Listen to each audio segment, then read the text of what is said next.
നമസ്കാരം. റാഫ്റ്റോക്ക് മലയാളത്തിലേക്ക് അവർക്കും സ്വാഗതം. ISL കേരള ബ്ലാസ്റ്റേഴ്സിന് 2 മത്സരങ്ങളേ ബാക്കിയുള്ളൂ. ബ്ലാസ്റ്റേഴ്സിൻ്റെ അവസാനത്തെ ഹോം മത്സരം നാളെ നടക്കുകയാണ്. നാളെ മുംബൈ സിറ്റി FCക്കെതിരെയാണ് ആ കളി. എല്ലാ മത്സരങ്ങൾക്ക് മുമ്പായിട്ടും പ്രീ മാച്ച് പ്രസ് കോൺഫറൻസ് ഉണ്ടാവുമല്ലോ.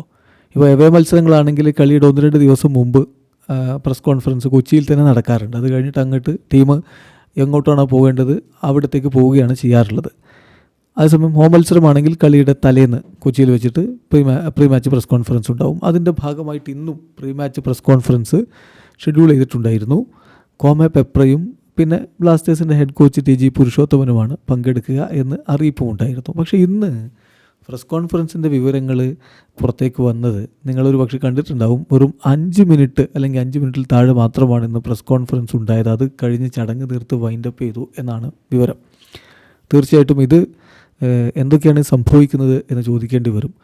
വളരെ കുറഞ്ഞ ജേർണലിസ്റ്റുകൾ മാത്രമായിരുന്നു ഇതിലേക്ക് പോയിരുന്നത്. അതിൻ്റെ കാരണം ഇപ്പോൾ നമുക്കറിയാമല്ലോ. ഇപ്പോൾ എന്തൊക്കെ ചോദ്യങ്ങൾ ചോദിച്ചാലും ഓൾമോസ്റ്റ് ഒരേ തരത്തിലുള്ള ഉത്തരങ്ങളാണ് പ്രീ മാച്ച് പ്രസ് കോൺഫറൻസുകളിൽ നിന്ന് നമുക്ക് ലഭിക്കാറുള്ളത്. പിന്നെ ഇപ്പോൾ എന്ത് ചോദിച്ചിട്ട് എന്താണ് എന്നൊരു കാര്യം ഈ ജേർണലിസ്റ്റുകളുടെ മനസ്സിലുണ്ടായാലും അതിലും നമുക്കൊന്നും പറയാനില്ല. കാരണം അത്തരത്തിലാണ് കാര്യങ്ങളിപ്പോൾ പോയിക്കൊണ്ടിരിക്കുന്നത്. ഓരോ ക്ലബ്ബുകളുടെയും പ്രസ് കോൺഫറൻസുകളുടെ വിവരങ്ങളും വാർത്തകളും ഒക്കെ കാണുമ്പോൾ നമുക്ക് കൊതിയാവും. ഇപ്പോൾ നമ്മളൊക്കെ റാഫ്റ്റോക്സ് നമ്മുടെ മെയിൻ ചാനലിൽ വാർത്ത ചെയ്യാൻ വേണ്ടിയിട്ട് ഹൻസി ഫ്ലിക്കിൻ്റെയും അതുപോലെ തന്നെ നമ്മുടെ കാർലോ ആഞ്ചലോട്ടിയുടെയും പെപ് ഗാർഡിയോളയുടെയും ആർനെ സ്ലോട്ടിൻ്റെയും ലൂയിസ് എൻറിക്കയുടെയും ഒക്കെ പ്രസ് കോൺഫറൻസുകൾ നോക്കാറുണ്ട്. അതിൻ്റെ വാർത്തകൾ നമ്മൾ ചെയ്യാറുമുണ്ട്. അതിലൊക്കെ വിശദമായിട്ട് അവർ കാര്യങ്ങൾ പറയും. ഓരോ ചോദ്യത്തിനും വിശദമായിട്ട് ഉത്തരങ്ങൾ പറയും. താരങ്ങളുടെ അവൈലബിലിറ്റിയെക്കുറിച്ച് സംസാരിക്കും. ടാക്ടിക്സിനെ കുറിച്ച് ചോദിച്ചാൽ പറയാവുന്ന തരത്തിൽ പറയും. കാരണം ടാക്ടിക്സ് എല്ലാം കൂടി അങ്ങ് പുറത്ത് പറയാൻ പറ്റില്ലെങ്കിലും അങ്ങനെയുള്ള കാര്യങ്ങൾ പറയും. എക്സ്പെക്റ്റേഷൻസ് പറയും. ഇതൊക്കെ അവർ സംസാരിക്കും. ഇവിടെ പക്ഷേ നമുക്ക് പലപ്പോഴും അതൊന്നും കിട്ടാറില്ല എന്നുള്ളതാണ്. പ്രീ മാച്ച് പ്രസ് കോൺഫറൻസ് കൊണ്ട് പിന്നെ എന്താണ് ഉദ്ദേശിക്കുന്നത് എന്നുള്ള ഒരു സന്ദേഹവും ഓരോ പ്രസ് കോൺഫറൻസ് കഴിയുമ്പോഴും ഉണ്ടാവാറുണ്ട്. ഒക്കെ ഒരു ടൈലർ മെയ്ഡായിട്ടുള്ള ഉത്തരങ്ങൾ ഇങ്ങനെ വരുന്ന പോലെയാണ് നമുക്ക് തോന്നാറുള്ളത്. അത് മാത്രമല്ലെന്നേ, ഇപ്പം പറയുകയാണെങ്കിൽ ഒരുപാട് പറയേണ്ടി വരും.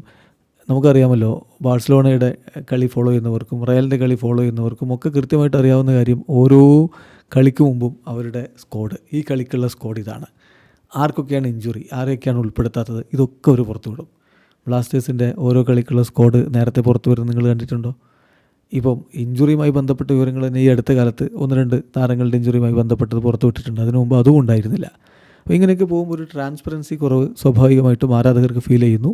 പ്രീ മാച്ച് പ്രസ് കോൺഫറൻസിലും ഏതാണ്ട് ഇപ്പോൾ 5 മിനിറ്റ് കൊണ്ടൊക്കെ PC വൈൻഡപ്പ് ചെയ്യേണ്ട ഒരു അവസ്ഥ വരിക എന്ന് പറഞ്ഞാൽ തീർച്ചയായിട്ടും പരിതാപകരമാണ്. പിന്നെ ഇപ്പോൾ കഴിഞ്ഞ കളിയിൽ ആരാധകർ കളി കാണാനെത്താത്തൊരു സ്ഥിതിവിശേഷം, ഒരു 5000 പേര് പോലും കൊച്ചിയിലെ സ്റ്റേഡിയത്തിൽ തികച്ചുണ്ടായിരുന്നില്ല എന്നുള്ളതൊക്കെ ആരാധകർക്ക് നിരാശയുണ്ട് ഈ കാര്യത്തിൽ എന്നുള്ളത് തെളിയിക്കുന്നതാണ് ബ്ലാസ്റ്റേഴ്സിൻ്റെ പോക്കിൽ. ഇപ്പം നാളത്തെ കളിയിലും എത്രത്തോളം ആളുകൾ കളി കാണാൻ എത്തുമെന്നുള്ളത് കണ്ടു തന്നെ അറിയണം. എന്തൊക്കെയാണ് ഈ സംഭവിക്കുന്നത്? തീർച്ചയായിട്ടും നിരാശയുണ്ട്. വീഡിയോ അവസാനിക്കുന്നു. ഫുട്ബോൾ ലോകത്തെ കൂടുതൽ വിശേഷങ്ങളുമായി റാഫ്റ്റോക്സ് കൊണ്ടുവെത്താം.